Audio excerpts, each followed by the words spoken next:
पहलगाम इथे झालेल्या टेररिस्ट अटॅकनंतर आपण सगळे इंडियन्स लोक स्टेटस काय ठेवतोय की उसने धर्म पूछा, उसने जाती पूछी. आपल्याला म्हणजे आपण काय करतोय, जे टेररिस्टला पाहिजे जाती धर्मावरनं तुम्ही लढा बुवा, तेच आपण करतोय.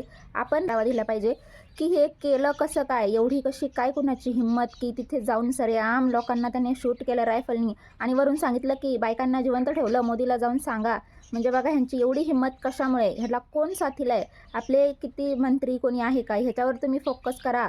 जी लोक स्टेटस ठेवत आहेत ना की या जातपूछी धरमपूछा, बाबांनो तुम्ही हे स्टेटस ठेवा, या गोष्टीला बढावा द्या की ह्याच्या मागं आहे कोण, हे झालंच कसं, तुम्हाला सिक्युरिटी वाढवता येत नाही का. दरवेळी काश्मीरला काही ना काही होतं, मग तिथली सिक्युरिटी त्यांना जास्त वाढवायला काय प्रॉब्लेम आहे. ते लोक रॅन्डम लोक येऊन डायरेक्ट रायफली घेऊन कसं काय घुसतात ते बुवा, असे कुठून घुसतात ते, म्हणजे जे आहे त्यांची शासन आहेत, म्हणजे त्यांना तिथं काही सिक्युरिटी वाढवता येत नाही का. लोकल लोक आहेत, खूप असं पण न्यूज येतात की लोकल लोक अशा लोकांना सपोर्ट करतात, मग त्यांची इन्क्वायरी वगैरे काही होत नाही का ते करत नाही. नक्की याला बढावा, म्हणजे आतंकवाद्यांना बढावा खरंच भारतातून मिळतोय का पाकिस्तानमधून मिळतोय, हे मेन शोधणं काढणं गरजेचं आहे. आणि आपल्या लोकांनी यावर जास्त फोकस दिला पाहिजे, ना की जातपूछी धर्मपूछा. बाई कोण आहे ह्याच्या मागं हे शोधून काढण्यावर आपल्या लोकांनी भर द्या. असे स्टेटस ठेवा